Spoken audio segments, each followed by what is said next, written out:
how can we incorporate 3D layers into Photoshop? So ganito po. Ibang ano to, parang ibang level na to ah. Bigyan ko kayo ng ibang level na ano na insight. It's still between Photoshop pero what I want to share with you is now you can have access to nasaan na ba yun? So file ko na yun nawala. Wait lang ah, wait lang. Meron kasi ako mga models dito on which I can put inside of Photoshop. Pakita ko sa inyo nasaan.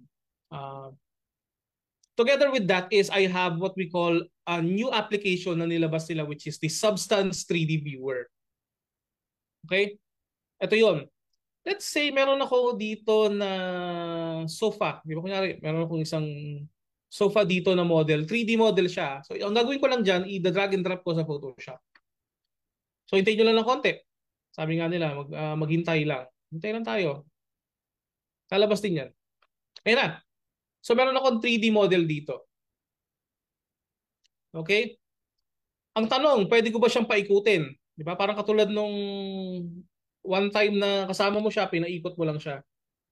Sorry. Pinaikot mo lang siya, pinaasa mo siya, tapos hindi mo na siya kinausap. Okay, next natin dito is, ang tanong, pwede ko ba siyang paikutin? Pwede natin paikutin to ganito. I-click natin itong pinaka-object. Tapos 3D object siya, 3D object po siya. Punta tayo dito sa pinaka-gilid ng properties. Pero tayo makikita ditong edit contents. Okay?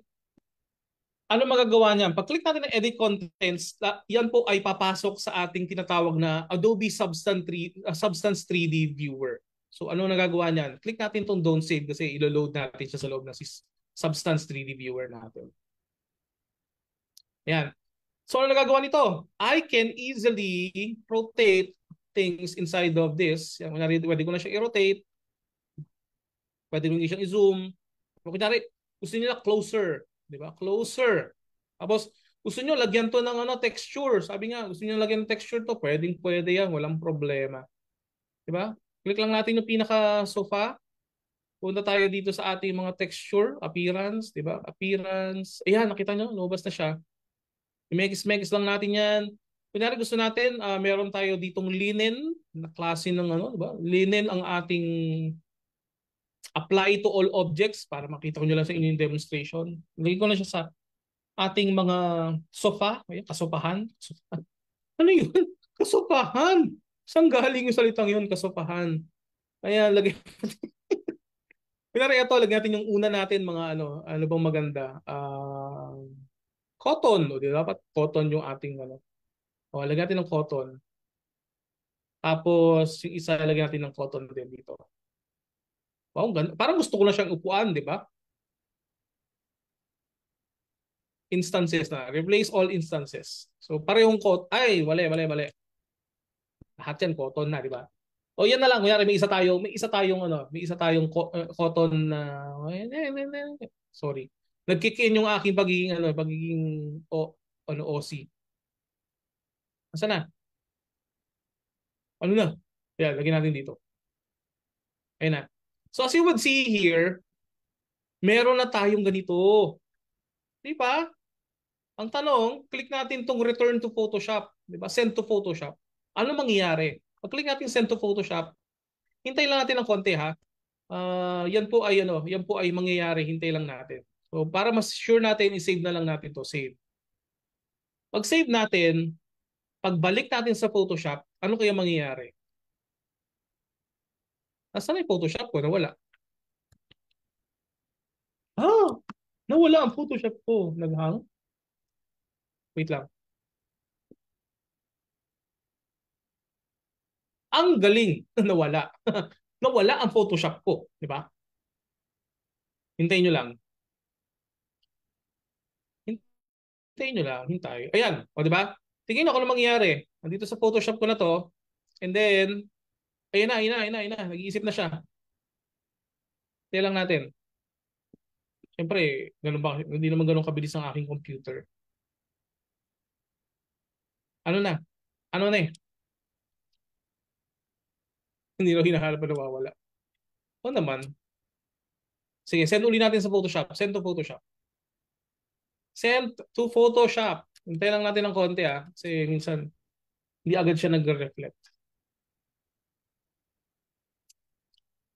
Parang yung kasalanan mo sa kanya, hindi agad siya nagre-reflect. Di ba? Parang hayaan mo lang siya. Preset Essentials. Wait lang. Ano nangyari? Hindi pa lumalabas. Ayan. Ayan, di ba? Nagano pa siya. Ignore na lang natin. Parang, ano nangyari? Ano nangyari?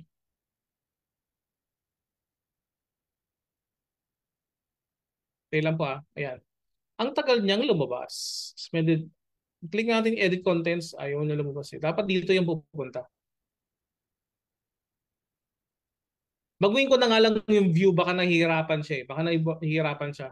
Kasi habang nagla-live stream tayo, kumakain din siya ng resources. In my case, baguhin ko na lang yung view Baguhin ko yung view. Example, dito ko na siya ilagay. Kunyari, top view naman, top view. Diba? Top view natin, top view. Tapos, zoom in. Zoom in natin. Wait lang, baguhin ko yung aking trackpad dapat. Trackpad. So, view, ano ko, zoom in, Tapos, gawin ko siyang send to Photoshop. Send to Photoshop. Tingnan natin kung ano mangyayari. Magbabago ba siya ng tingin? Ng out of perspective sa buhay? Ano na?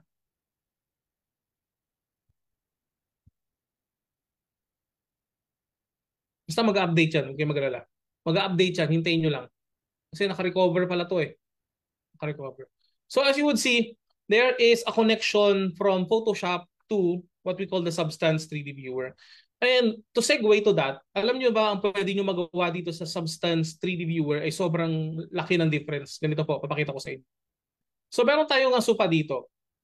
And meron ditong generative AI sa loob na hindi to minention sa Adobe Max. Ganito po. Meron tayo ditong generative layer icon. And right now, you can create text to 3D. What? Text to 3D? Okay. Ganito po. Click natin itong text to 3D. Tapos kung hanap tayo dito ng relaxing or ano na lang, lampshades. Lampshades. Lampshade. Tall lampshade with carpet. Di ba? So click natin to generate. Ano mangyayari dito? Mag-generate siya ng 3D para sa inyo. Save natin yung document daw. Itong save na lang muna. Okay, wait. Di ba? Nag-create siya. It has generated a tall lampshade with carpet. Well, it's very literal. It's not very intelligent as of the moment. With large carpet. I find it very funny, but it's okay. Let's click on that. It didn't have the context to say that it's a large carpet. It's only it's okay. Don't save. Diba? Wow. What's this? Tall lampshade with large carpet. Let's try another one. Minimal office desk with laptop. Diba? You just have to type in the text and then it will generate 3D for you. Like 3D objects. Wow, this is mind-blowing. It's so mind-blowing. And with that, you will have something like that. With textures, wow. I can easily use the trackpad and revolve to this, diba? It's still on the beta side or it's on the not so good condition, like the details is not yet there because it's still in beta, diba? It's still in beta. But as you imagine, the technology is ever so changing that probably in the following months or even in a year, this will improve. Okay? That's one thing.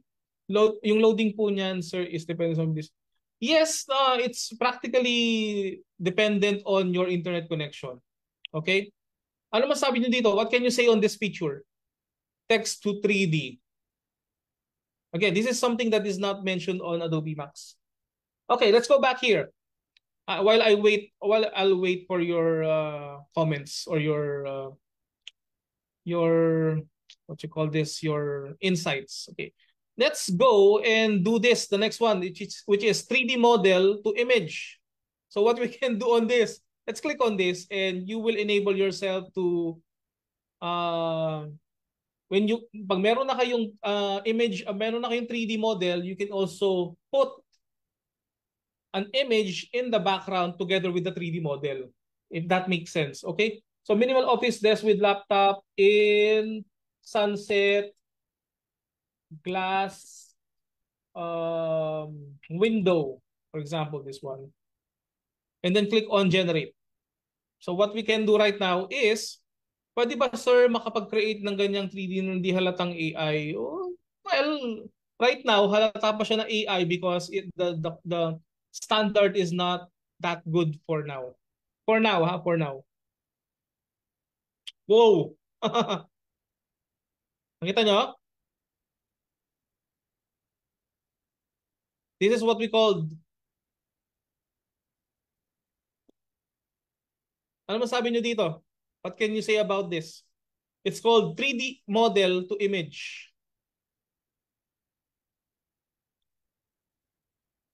I'll wait here. I'll just wait. You can also apply settings and effects if you need. For example, you want this to be, let's say this one, backlighting. You can also provide a composition like nulling, for example, nulling. And then let's click on generate. Sabi ko sa inyo, just as I said, this technology was always evolving. The model is always learning. So, yes. Okay. And this is from Substance 3D Viewer, as you would see here. Okay? Wow. Like, imagine having something like this. Okay? Yan. Mamaya, later on, you would see that this is already a technology that they have put into the sneaks feature. Okay? So enough of that. As you would see, this is Substance 3D Viewer. It's still on beta, so you will have something to look forward to this. Okay?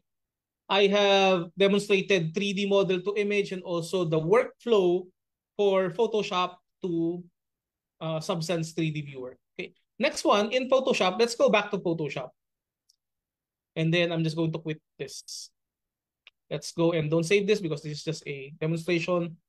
The next one is a way for you, and ngayon lang siya nag-update. Sorry, ngayon lang siya nag-update. Napansin nyo? Yung kaninang ginawa natin, ngayon lang siya nag-update. Medyo mabagal pa. Hopefully in the future, mas mabilis siya. When they don't save.